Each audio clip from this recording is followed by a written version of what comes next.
Patuloy na nagbibigay serbisyo, pag-asa at saya. GMA Regional TV, kapuso ng bawat Pilipino.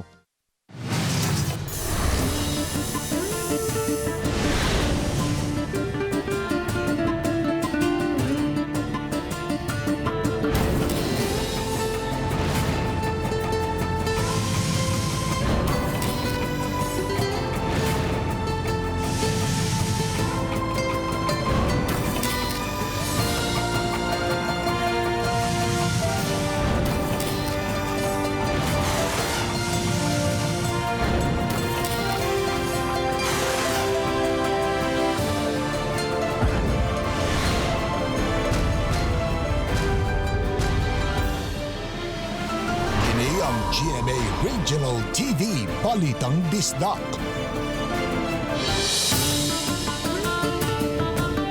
Mayong hapon, kining inyong GMA Regional TV, Balitang Bisdak. Ang bugtong kasaligan, kasandigan o kanangpan sa mga Bisaya. Ako si Bobby Nalsar. Nga maghatod sa labing dako ang mga nagunang balita nga mahinungdanon sa Central ug Eastern Visayas. Ako si Alan Domingo. Ako si Cecil Kibod Castro, live sa GMA Complex sa Dakbayan sa Sugbo. Bukas na ang border sa Embacalso Avenue, habig sa Talisay City, inay ugma paunta. PUT drivers sa Lapu-Lapu City, nityabaw, kay gisudla na sa mga modern jeepneys ang ilang mga ruta. Kay giauhag na ang bike to work o unsa man nga lakaw, bike lanes imuntar sa Mandawi City. Kapinso sa kalibo na ka-COVID-19 recoveries sa Cebu City. Paglibkas sa mga lugar nga naka-lockdown pa, giproseso na. Sa Negros Oriental, 11 na katripulante sa barkong panagatan ang positibo sa COVID-19. Ani ay junior high school teacher nga gipaagi na lang sa pasiaw kung mag-online classes na sa probinsya. Kalahati buhay, kalahati patay. Oh, boys, buhay tong aking ginagawa para lang maturuan kayo. Ha? Kasi walang signal doon sa ubos. GMA Network Incorporated, padayong nidaog og nikabig sa kasing-kasing sa mga Filipino sa ikasitinta katuig na nga serbisyong tinud-anay.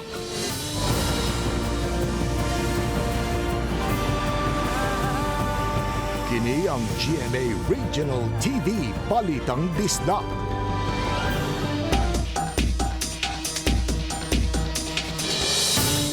Inay nga ugma paunta ablihan ang border control checkpoint sa barangay Bulacau, Talisay City nga nagdugtong sa siyudad sa Sugbo apan tungod sa daghang mga hangyo gibuksan kining sayo kaganang buntag.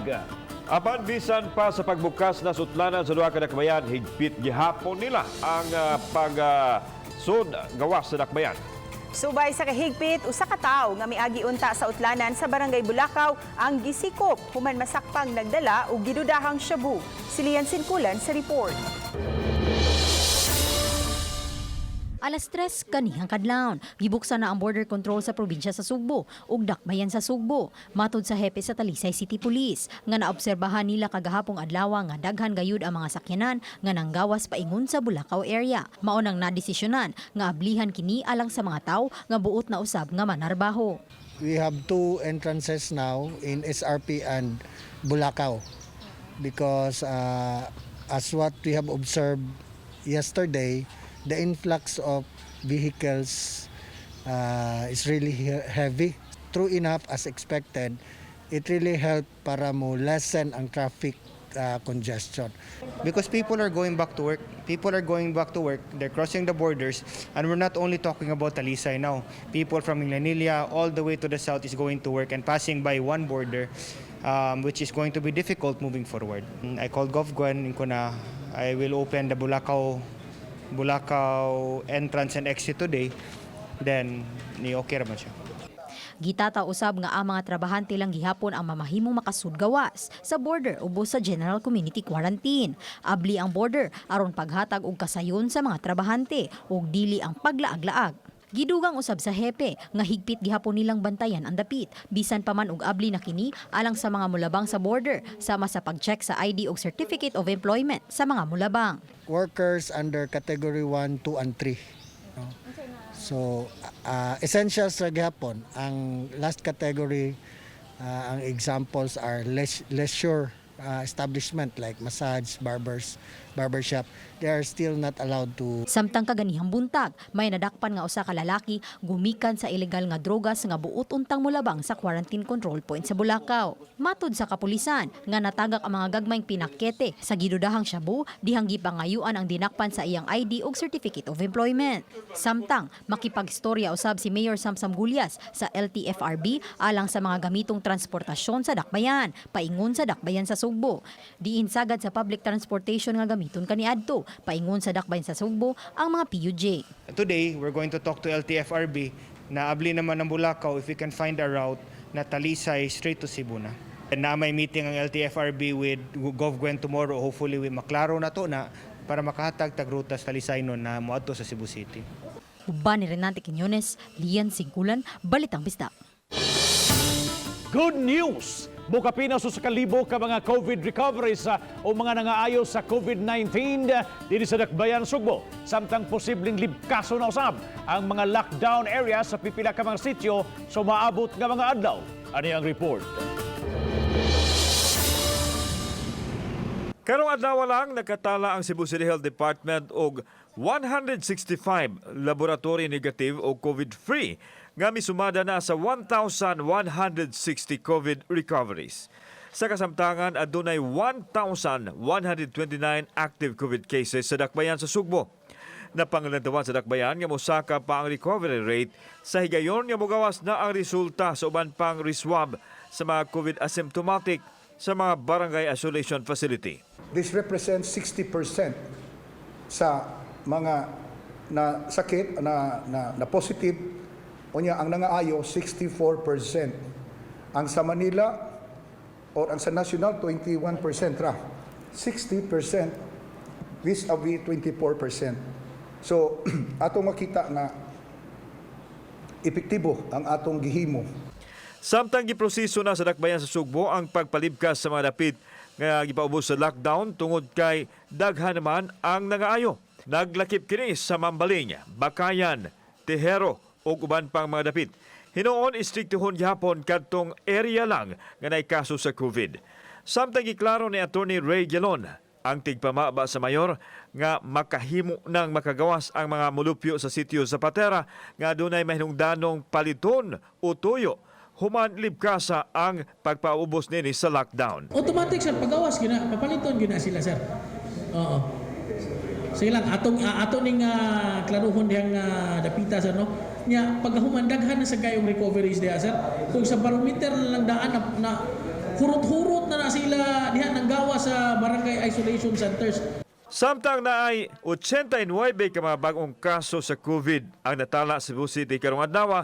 Naglakip kini sa 23 mga kaso sa Barangay Ermita, 15 sa Tejero, 9 sa Mabulo, 8 sa Calamba, 7 sa Dulo Fatima, 5 sa Sambag 2, 3 sa Pasil, 2 sa Suba, ug tag-usa sa Barangay Basak Pardo, Bulacau, Kamputhaw, Capitol Site, Careta, Sawang Kaliro, Kinasang-an, Punta Prinsesa ug Sambag 1. Kauban si Marlon Milgaso, ako si Alan Domingo. Balitang Bisdak.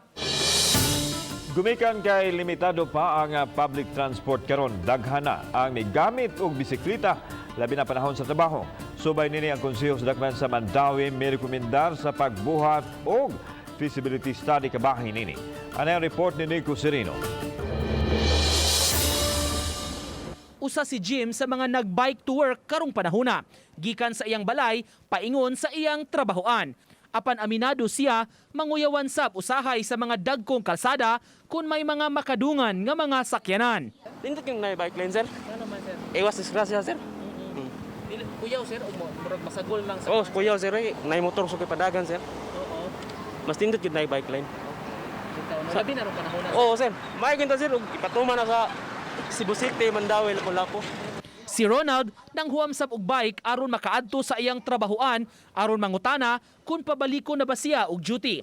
Usasab siya sa uyon nga may buksan nga bike lane sa syudad aron luwas sa mga nagbisikleta. Para safety po ang bike ba? Layo ra sa disgrasya. Dili pa kuyaw sir kana magbike sa highway nga dapat mga truck. Di ma'am, bantay lang yun. Lingi-lingi lang ba? Wala to. Sa sesyon sa Konseho sa Dakbayan kagahapon, napasar ang resolusyon aron tun-an ang mga palisiya kabahin sa paggamit sa bisikleta. Giawhag nila ang City Hall muhimo og feasibility study kabahin niini labi na nga daghan na ang tigamitan og bisikleta. Sama karong panahona nga daghan ang naglisod pagsakay sa public transport. To conduct a feasibility study to regulate kining ato ang mga bisikleta sa Dakbayan sa Mandawi kay usahay magud kaning mga pitawong bisikleta bisag wrong way sugaton, bisag stop ang ato ang stoplight red signal mugo. So ang ato is tagaan sad nato sila insakto bitawong pamalaod para iwas disgrasya. Iapila nato ang team sa feasibility study kay murag kinahanglan na gyud nga naatay bike lane unya aron madisiplin sad nato ang mga kuan bitaw bicycle rider kay usahay manggod bisan og stop tabok gyapon sila. Ang DILG sa kauluhan miauhag sa mga local government units pagtudlo og mga dapit nga magsilbi nga bike lanes sa ilang mga lugar. Agi kini og pagsuporta sa mga mugamit niini tungod sa limitado nga mass transportation. Andam hinuon mo sanong ang Mandawi City Hall niini. We welcome that no nga giauhag ta to establish bike lanes and as a matter of fact giingnan na pud ni Mayor Jonas ang ato ang planning officer to predetermine og asa nga mga lugar nga naay pwede mag-bike lanes. Uban ni June Solon, Nico Sireno, Balitang Bisdak. Sa labing uwahing kalambuan sa mga kaso sa COVID-19 sa silingang lalawigan sa Negros Oriental, miabot na og 11 ang nagpositibo sa maong sakit, human makuhai og swab samples ang 164 ka mga mananagat nga gikan sa Palawan. Kagahapon, duha ang unang na-report nga mga tripulante nga nagpositibo. Gikan sila sa lungsod sa Sambuan ug Santander. Samtang laing siyam nga nagpositibo, nagpuyo sa nagkalain-laing lungsod sa Negros Oriental. Gipahibaw sa Provincial Health Office nga nagnegatibo ang laing 91 ka mga tripulante nga giswab test. Kansang specimen gipada sa Vicente Soto Memorial Medical Center Subnational Laboratory aron masusi. Gihuwat pa usab ang resulta sa laing 62 ka mga tripulante nga na-swab test. Atong istoryahan atong kahapon o gabi na ay siyam kabuok nga niabot nga result. Ang duha na-admit naman to sa NOPH pero asymptomatic.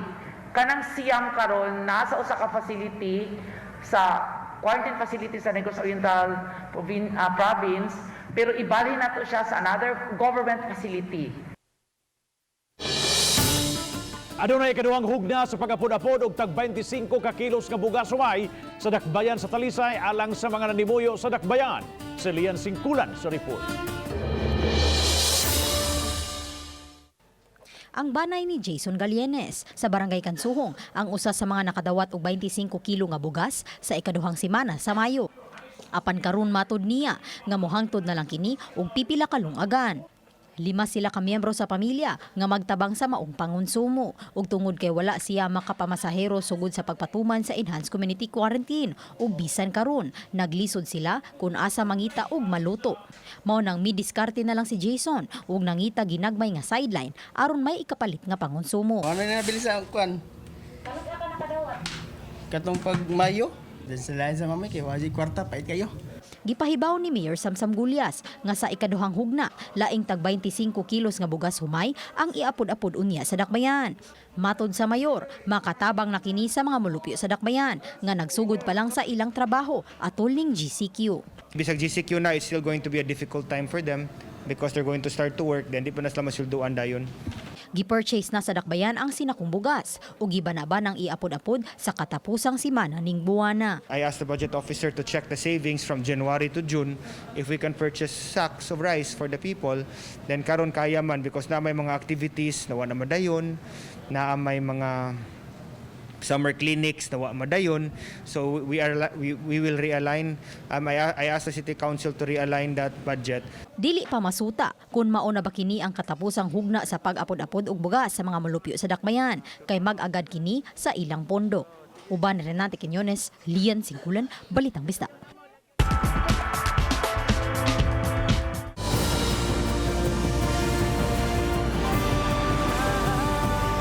Kini ang GMA Regional TV Balitang Bisdak.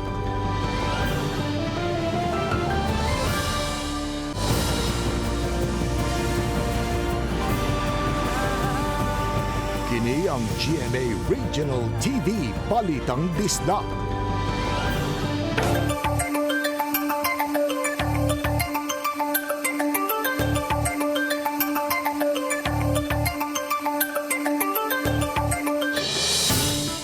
Usa ka libo ka mga drivers sa PUJ sa Dakbayan sa Sugbo ang wa makabiyahe bisan sa General Community Quarantine na. Gihatagan silang tagsa kasakong bugas sumay. Samtang nga ni apilar ang mayor ngadto sa Land Transportation Franchising and Regulatory Board, LTFRB, nga tugutang makabalik na sa pagpamasahero ang mga PUJ. Lakip na ang pagtugot sa back ride sa mga immediate family members sa mga motorsiklo. Ano yung report? Midagsa sa command center sa Cebu City Hall ang mga PUJ drivers nga duha ka buwan na nga wa makabiyahe.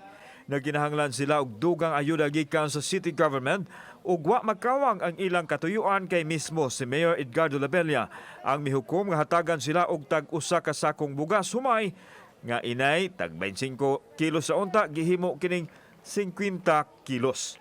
Kini ilabi na nga hangtod karon bisan GCQ na ang syudad wa gihapon makabalik sa panginabuhi ang mga PUJ drivers. Ang amog yung tawag ng gobyerno nga makabalik lang yun may biyahe in town sa labing madali kay lisod man kayo og mo lanat pa nigtaas nga panahon. Muna nagpadala tag appeal request to the Department of Transportation usab ngadto sa Land Transportation nga unta tugutan kung dili sila gusto nga maghuot, we can make it in a gradual phasing. Anyway, ni-cooperate man nato atong mga jeepney operators din sa Dakbayan sa Sugbo. Samtang giangkon sa City Hall nga kuwang ragyod ang mga bus nga nagdagan karon sa Dakbayan kay 30% lang sa 200 nga giingon ang nagdagan nga misangpot sa pagkatanggong sa mga pasahero.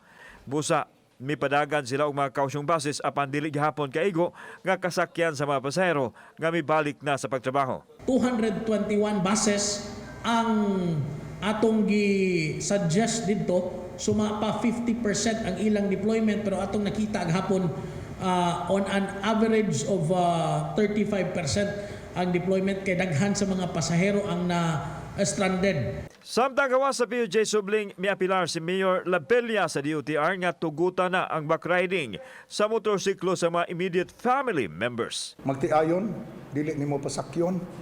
Nya makatabang gid na sa transportation. Kay og sakay sila at least makadagino town ang asawa, anak baron.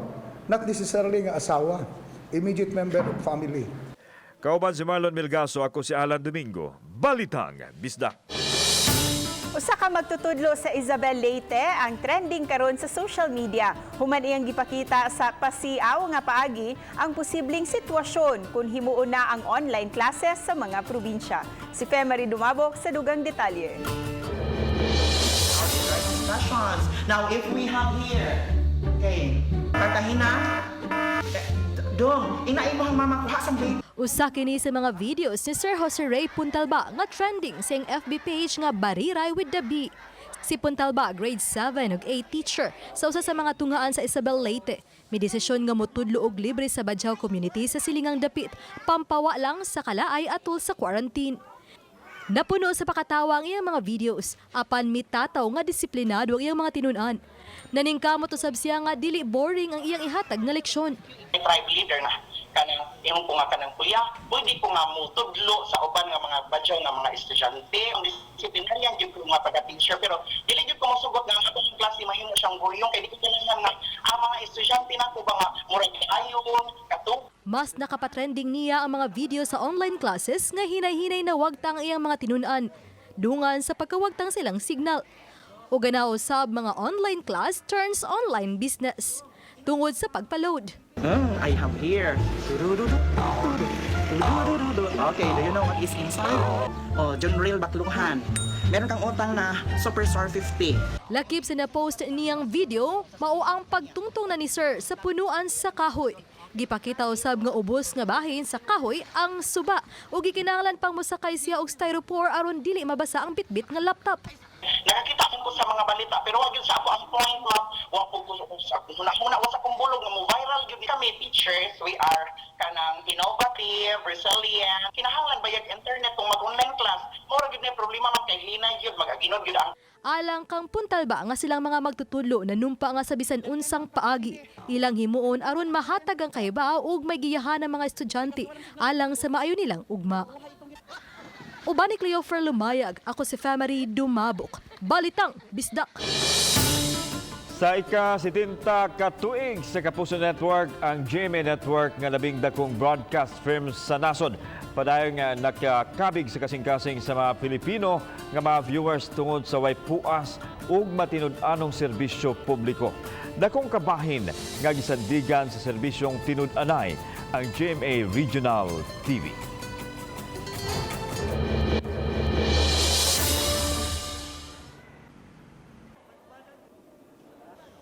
Pipilas sa nitatak sa GMA Network ang kapuso kita, matinud-anon sa pagbalita, kay ang kamatuoran mao'y maghatod sa kagawasan sa nasod. Kini ang gihuptan sa pabiling number 1 sa Kapuso Network sa kasing-kasing sa matag Pilipinhon. Nag-una sa mga gisaligan sa paghatod sa komprehensibong mga balita ug kasayuran. Tungod sa katuyuan sa GMA nga mo serbisyo nga buong puso para sa Pilipino, ilabi na karong 70th year anniversary, daghan ang nidaig og nahimong inspirasyon ang Kapuso Network. Ang GMA kay part na gid na siya sa amo ang household. Even if di kami magtanaw, nag-on na gid ang TV niya. GMA yun na usual either GMA or GMA News TV na ang naka-standby sa mga TV sa balay. So somehow appeal na siya sa pagpadako sa mga magigsoon. Sa kinatibuk ang 52 TV stations ug kapin sa 80 million nga TV viewers, ang GMA Network ang labing lapad nga TV network sa tibuok nasod. Karon nga panahon sa pandemya, nahimong tinubdan sa impormasyon sa katawhang Pilipinhon ang GMA Network. Happy 70th anniversary GMA! Kapuso! Nakatutok usab ang lain natong kapuso aron makisayod sa labing uwahing mga panghitabo sa katilingban. Klaro ra ang signal sa GMA 7. Happy 70th anniversary GMA 7. Nahimo usab nga kasandingan ang GMA Regional TV nga gipanguluhan ni Vice President and Head sa GMA Regional TV nga si Oliver Victor Amoroso. Way puas ug kanunay usab nga nagserbisyo ang GMA Regional TV Balitang Amianan sa North Central Luzon, GMA Regional TV Balitang Bisdak sa Central ug Eastern Visayas, GMA Regional TV 1 Western Visayas sa Western Visayas, o GMA Regional TV 1 Mindanao sa North, Central ug Southern Mindanao. Di murag malingaw naman ko usahay, isay makarelate pod ko sa kanang mga salida, kani sad pod basta tigpaminaw jud ko og news. Gikan unang hirit hantod na sa gabi 24 oras. Nindot pod ang GMA kay tinawang signal. Go Kapuso!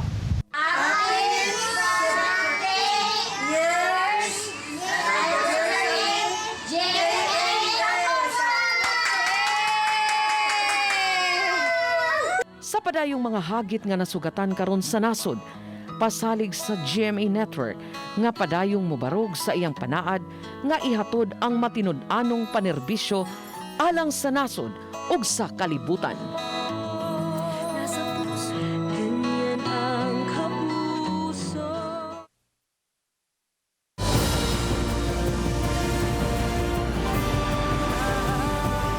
Kini ang GMA Regional TV Balitang Bisdak.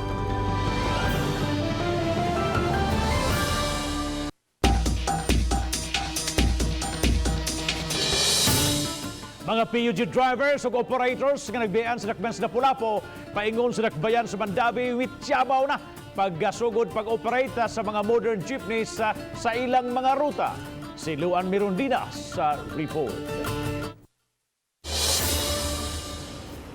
Sukad kagahapon, ang mga modern jeepneys na nga iya sa Udotco, United Drivers and Operators Transport Cooperative ang nag-inusarang public transportation alang sa mga taga Lapu-Lapu ug Cordova nga mga trabahante sa Mandawi City ug Lapu-Lapu City.